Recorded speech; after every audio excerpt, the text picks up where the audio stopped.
Bonjour tout le monde, bienvenue à ce premier numéro de l'émission Allô docteur, que dois-je faire? Allô docteur, que dois-je faire est une émission qui traite des questions liées à la santé. Aujourd'hui, nous allons parler d'une question d'actualité qui est le coronavirus, Covid-19. D'où vient le Covid-19? Alors, en 2002 est apparu un virus appelé les SRAS. Il a causé aussi un taux de mortalité non négligeable dans l'humanité. Puis, 10 ans plus tard, en 2012, nous avons vu le MERS-CoV. Le MERS-CoV a causé en lui seul environ 35% de mortalité. Ensuite, en 2019, apparaît le Covid-19. Alors, pourquoi Covid-19? Co comme corona, V comme virus, le D comme disease, en anglais, disease, en français, maladie. 19, pourquoi? Parce que c'est en 2019 que c'est apparu.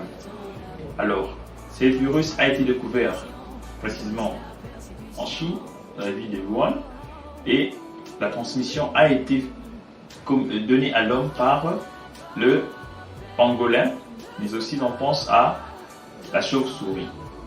Alors, quelles sont les méthodes préventives pour éviter de contracter le coronavirus? À ce jour, nous avons le maître mot qui est le geste barrière. Alors, quels sont ces gestes barrières? En résumé, nous allons au moins énumérer 5 gestes barrières. Premièrement, il faut se laver fréquemment les mains. Mais aussi, si on n'a pas la possibilité de se laver fréquemment les mains, au moins utiliser le gel hydroalcoolique régulièrement pour désinfecter les mains. Aussi, nous avons le port de masques, particulièrement pour le personnel médical, mais aussi pour toute personne qui est contaminée ou soit toute personne qui est à risque. Aussi le port de gants. Mais à cela aussi, il faut arriver à pratiquer des méthodes pour éviter de libérer les gouttelettes ou les postillons vers son interlocuteur. Entre autres, lorsque l'on éternue, lorsque l'on a une toux, il faut éternuer ou tousser dans le coude, ou bien prendre un mouchoir, éternuer dans ce mouchoir et aussitôt jeter ce mouchoir. Alors, comment devons-nous accéder au traitement lié au Covid-19? Ce jour, il y a des essais cliniques qui ont prouvé que le traitement à base de l'hydroxychloroquine ou la chloroquine en association avec l'azithromycine apporte des résultats satisfaisants. Mais aussi, nous devons savoir que ce Covid-19 présente des symptômes. Un tableau clinique.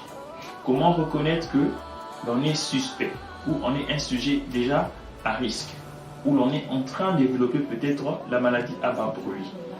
Alors, premièrement, le maître symptôme, c'est la fièvre. Puis vient la toux sèche, mais aussi les difficultés à respirer. À cela s'ajoute aussi la diarrhée et quelquefois des céphalées. Alors, lorsque l'on est en train de présenter ces symptômes, il y a des mesures qui ont été prises par le gouvernement pour contacter les équipes qui ont été bien montées, bien préparées pour la riposte. Alors, que dois-je faire lorsque je suis contaminé? La première des choses, il faut rester chez soi. Appeler le numéro vert pour contacter les services appropriés.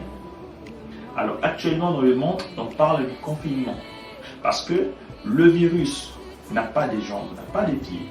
Le virus ne sait pas se déplacer de lui-même. Mais c'est nous qui déplaçons le virus par nos différents mouvements, par nos différents déplacements. Voilà pourquoi l'on nous parle aujourd'hui du confinement, tant partiel que total. Alors, pour nous chrétiens, nous devons savoir que nous avons l'arme efficace qui est la parole de Dieu. Il est écrit dans 2 Chroniques 7,14 que si mon peuple, sur qui mon nom est invoqué, prie, cherche ma face, s'il s'est détourné sur mon besoin, Dieu des cieux, je l'exaucerai. Je paraphrase, disant, son pays, je guérirai. Alors, comptons sur la grâce de Dieu, tournons le regard vers le Seigneur.